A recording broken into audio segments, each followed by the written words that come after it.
Hello coaster lovers. So if you have seen my latest video, I talked about what I consider the top 10 most overrated coasters that I've experienced, but I want to get in depth into one of the coasters on that list because I feel like it's a logical thing to give out a review of one of the coasters after releasing an overrated coasters video. I also apologize for not uploading last week.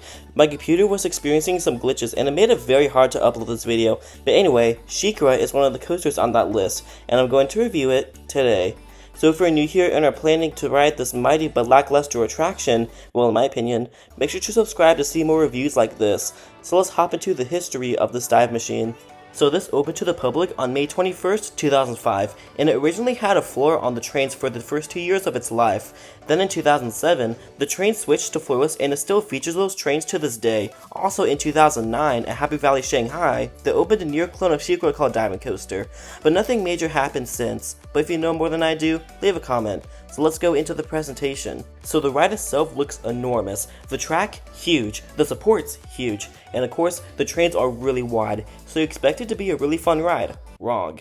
So after waiting in line, it has a dual load platform, but it's in one station. But out of all my visits to this park, they were only using one part of the station and one train, which is just ridiculous. And it was on a day that was pretty busy, like the shortest wait on that day for a ride was about 15 minutes, but SheiKra using one train? That is a pretty stupid move Busch Gardens does. But anyway, after pulling down your over-the-shoulder restraint, that will lead you into the ride experience. So you do a turnaround and ascend the 200-foot lift hill. At the top, you get an amazing view of a poorly run neighborhood and the park.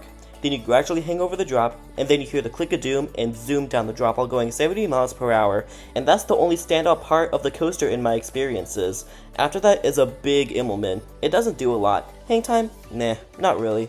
Afterwards is a long drawn out bank turn that will ascend into the mid-course, and that mid-course really kills the pacing. If you thought the ride was mid at best, you might expect the second half to be mid as well. Also wrong.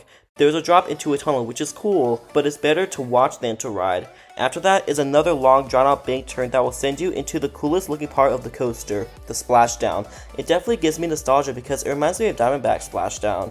After that is a super slow helix that does absolutely nothing, but I like how it has a little bit of speed before you slow down at your final brakes. And that concludes your ride on the 3,188 foot experience named SheiKra. Now I'm going to give out my thoughts on the short layout. So for my overall thoughts of the layout of SheiKra, it's mid. It's not crappy, but it's not good. I do like the first drop though. I do take the first drop over the other dive coaster that I've ridden, Valravn at Cedar Point.